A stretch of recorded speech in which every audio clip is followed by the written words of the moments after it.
Bueno, estamos ya con José Elena, acá referente del sector inmobiliario. Bueno, José, como siempre, teniéndote en cuenta, para nosotros más que todo, para que nos informes de cómo está el sector de inmobiliario, cómo se está trabajando en este contexto de pandemia. Bueno, te cuento, Lina, mira, en cuanto al tema de compraventas, lamentablemente venimos trayendo una situación difícil que con la pandemia se agravó. Se agravó por distintas razones que van desde los cambios sociales que hemos tenido de una u otra forma todos, pero fundamentalmente por la situación económica. Hoy los precios se han ido readecuando, se han ido bajando. Hay que tener en cuenta que los precios de las propiedades en venta, por una cuestión no de capricho, sino por una cuestión de modos, se fijan en dólares, y bueno, y el dólar hemos tenido unas variaciones y unos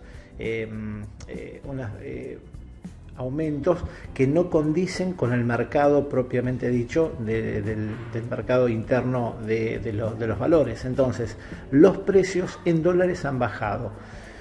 Han bajado en distintas escalas, porque eso tiene que ver con el tipo de propiedad, con la demanda propiamente dicha y con el sector social o económico que está dispuesto a invertir en ese sector. Las bajas van desde un 10 a un 25%, donde se nota que en los lotes, en los inmuebles fuera de la ciudad de Rosario, en lo que son barrios cerrados, algunos barrios abiertos en las zonas de Funes, Roldán, no ha habido prácticamente baja en los precios. Ha habido una baja muy chica en lo que podría decir el segmento ABC1, en lo que son casas en countries, complejos acá en la zona de Parque Norte, como es Puerto Norte, es decir, ahí ha bajado muy poco. En contrapropuesta, todo lo que es la zona más alejada de la ciudad, es decir, zona sur, zona oeste, eso ha bajado, lo que te decía, hasta un 25% de sus valores de referencia en dólares. Eso sería hasta la aquí ahora. Y recién lo estabas comentando de una última novedad que empieza a partir de julio. ¿Qué novedades tenemos ahora? Eso es en cuanto al tema de los alquileres. El tema es así: en julio del 2020 entró en vigencia la ley 27.751, que es la nueva ley de alquileres. Una ley que trajo algunos cambios, que ya lo hemos hablado en otra oportunidad, y ahora se va a aplicar por primera vez el índice de actualización. Al día de hoy el índice de actualización da un poquito más del 37%. Ese índice es un índice que saca el Banco Central, que se va actualizando día a día, y surge del promedio de las paritarias y el índice de costo de vida. Esto viene a demostrar, a ver, como para un ejemplo muy fácil para interpretar: si vos el 1 de julio del 2020 hiciste un contrato por 10.000 pesos, en julio 2021 vas a tener que pagar 13.700. Perfecto. Como te decía, ese índice es un índice oficial que está en la página del Banco Central, que todos tenemos acceso para poder verificar. Eso es aplicable a las viviendas y que hayan entrado en la nueva ley, la 27.751. ¿Qué cambios? Si nosotros antes teníamos pactado los contratos se hacían a 2 años y vos ya habías estipulado un precio del alquiler por el primer año y un precio para el segundo. Esto ha cambiado, ahora son por 3 años y sujeto a esta variación.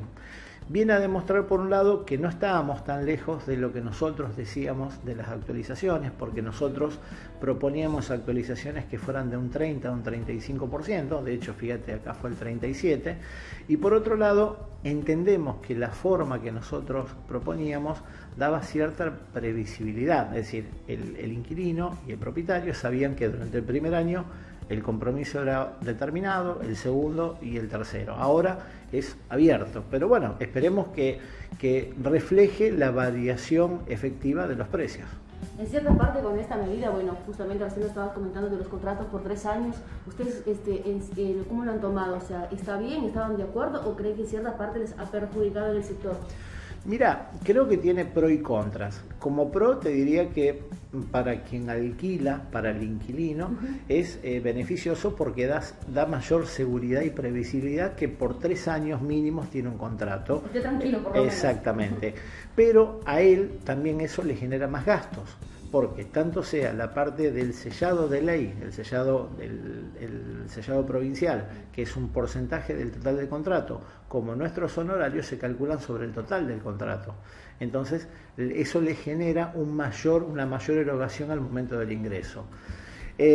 Por otro lado, para el dueño, mira, siempre y cuando todo propietario que dispone de una propiedad en alquiler, él la quiere tener alquilada, así que hacer un contrato por 2 o 3 años no es el problema. El problema es, o lo importante de esto, es que ese índice refleje la verdadera variación de los precios. Creo que todos notamos que en la economía doméstica que los precios han variado por arriba de un 40%.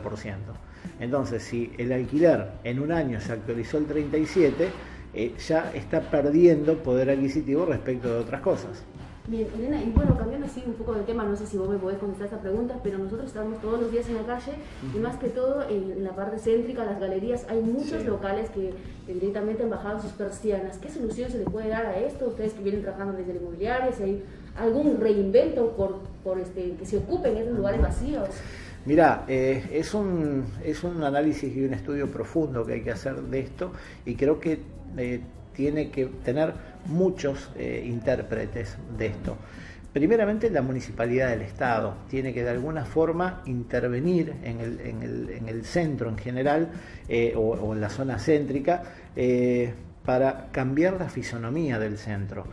Nosotros hace años que veníamos viendo que empezaba a languidecer la parte céntrica, no solo en lo comercial, que es donde más se nota ahora por el cierre de grandes locales y bueno, lo feo que lo vemos a diario, sino en la seguridad, en el movimiento propiamente dicho. Creo que fue muy importante el golpe que se le dio al centro cuando los centros comerciales, los shopping abrieron, porque bueno, se cambió la forma de comprar. El centro tiene su encanto, el centro tiene que preservarse, el centro tiene que revalorizarse. Ahora está lamentablemente muy degradado. Como te digo, creo que primero la municipalidad tiene que dar otros parámetros, otros incentivos para que todos volvamos al centro. Desde lo comercial, desde lo social, desde lo constructivo, tiene que pensar, pensar o convocar a gente, sean urbanistas, sean sociólogos, sean inversores, para que el centro se revitalice. Desde el punto de vista económico, bueno, obviamente la situación económica y esta pandemia también nos ha cambiado mucho, nos ha cambiado la forma de comprar. Antes éramos muy pocos los que comprábamos online. Claro, hoy se compra la gran mayoría. Entonces, eso. Después sumémosle, bueno, el tema de la pandemia, que nos sugieren ir a los negocios de cercanía, que tuvimos un grave problema con el transporte público. A eso sumar lo que yo te decía antes, el tema de la seguridad, el tema de que el centro hoy después de las 5 de la tarde está desolado. Entonces, hay muchas cosas que han hecho que le han dado un golpe de knockout al centro. Si vos hoy caminás, vos ves más locales desocupados que ocupados prácticamente. Es tristísimo, es muy preocupante. Pero bueno, creo que no es solución solamente de un sector. El sector inmobiliario puede aportar, puede ayudar, puede agilizar, pero el Estado es el que tiene que intervenir de alguna forma para pensar en cómo sacar esto adelante. Volviendo nuevamente a los inquilinos, ya con esto vamos cerrando, ¿has notado que, por ejemplo, hay inquilinos que antes alquilaban un departamento de 2 ambientes y capaz que pasaron a un monoambiente, o alquilaban en el centro y bueno, porque no podían pagar el alquiler, iban a un barrio que quizás les salía más económico? Sí. Mira, en el tema de alquileres hemos notado varios cambios. Uno, el que vos decís, que lamentablemente por la cuestión económica tenemos que tener en cuenta que hubo muchísima gente que perdió su trabajo, mucha gente que se le ha modificado su estructura laboral o familiar, y sí, han tenido que irse de casas o de departamentos básicamente céntricos, a lugares que, o alejándose para pagar menos alquiler, menos impuestos y no pagar expensas, que es algo que hay que tener muy en cuenta porque son muy altas, tienen una incidencia muy importante las expensas en el alquiler, optan por irse más lejos. Y después también por la pandemia también nos ha generado un cambio de hábito. Hay mucha gente que hoy prefiere alejarse, irse a unas ciudades aledañas o a barrios donde tienen un espacio verde, donde no tienen que pagar una cochera como las que se pagan acá en el centro, el tema de las expensas, pero fundamentalmente privilegian el espacio verde. Y en muchos casos el teletrabajo también ha incidido en eso, porque no es lo mismo que vos trabajas acá, no sé, en un banco céntrico y vos privilegiabas estar cerca de tu casa para irte caminando, a que ahora lo trabajas desde tu casa y entonces ya no se justifica vivir en el centro. Así que hay muchos cambios que hay que estar muy atento en eso y hay que ser muy, muy dinámico en la interpretación de los cambios que tienen que ver con lo social, con lo económico y bueno, y todo esto con la pandemia. En conclusión, ¿cómo es el panorama en el sector? Mirá, difícil, es un momento difícil, porque como te decía al principio de la nota, las ventas están muy difíciles, están muy trabado, hay muy poco movimiento y muy poca demanda. En el tema de alquileres, en vivienda hay muchísima demanda y hay poca oferta. Para el inquilino cuesta pagar el alquiler porque los sueldos en comparación de otras cosas no han variado como la mayoría de los precios y en locales bueno, hay muchísima oferta y muy poca demanda, así que estamos en un momento complejo en lo cual tenemos que capacitarnos y prepararnos para estar a la altura de las circunstancias.